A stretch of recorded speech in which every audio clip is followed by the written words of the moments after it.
करवा चौथ व्रत कथा इन हिंदी करवा चौथ की कथा। आइए पढ़ते हैं करवा चौथ की कहानी। बहुत समय पहले की बात है। एक साहूकार के 7 बेटे और उनकी एक बहन करवा थी।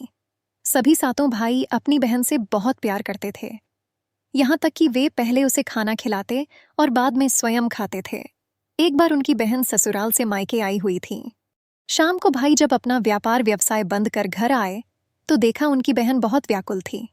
सभी भाई खाना खाने बैठे और अपनी बहन से भी खाने का आग्रह करने लगे, लेकिन बहन ने बताया कि उसका आज करवा चौथ का निर्जल व्रत है और वह खाना सिर्फ चंद्रमा को देखकर उसे अर्घ्य देकर ही खा सकती है। चूंकि चंद्रमा अभी तक नहीं निकला है, इसलिए वह भूख प्यास से व्याकुल हो उठी है। सबसे छोटे भाई को अपनी बहन की हालत देखी नहीं जाती और वह दूर पीपल के पेड्डेज पर एक दीपक जलाकर चलने की ओट में रख देता है।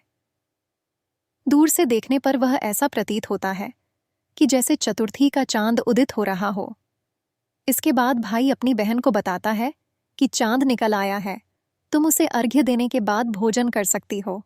बहन खुशी के मारे सीढ़ियों पर चढ़कर चांद को देखती है, उसे अर्घ्य देकर खाना खाने बैठ जाती है। वह पहला टुकड़ा मुंह में डालती है तो उसे छींक आ जाती है, दूसरा टुकड़ा डालती है तो उसमें बाल निकल आता है, और जैसे ही तीसरा टुकड़ा मुंह में डालने की कोशिश करती है तो उसके पति की मृत्यु का समाचार उसे मिलता है। वह बौखला जाती है। उसकी भाभी उसे सच्चाई से अवगत कराती है कि उसके साथ ऐसा क्यों हुआ। करवा चौथ का व्रत गलत तरीके से टूटने के कारण देवता उससे नाराज हो गए हैं और उन्होंने ऐसा किया है। सच्चाई जानने के बाद करवा निश्चय करती है कि वह अपने पति का अंतिम संस्कार नहीं होने देगी और अपने सतीत्व से उन्हें पुनर्जीवन दिलाकर रहेगी। वह पूरे 1 साल तक अपने पति के शव के पास बैठी रहती है, उसकी देखभाल करती है। उसके ऊपर उगने वाली सुई नुमा घास को वह एकत्रित करती जाती है। 1 साल बाद फिर करवा चौथ का दिन आता है। उसकी सभी भाभियां करवा चौथ का व्रत रखती हैं।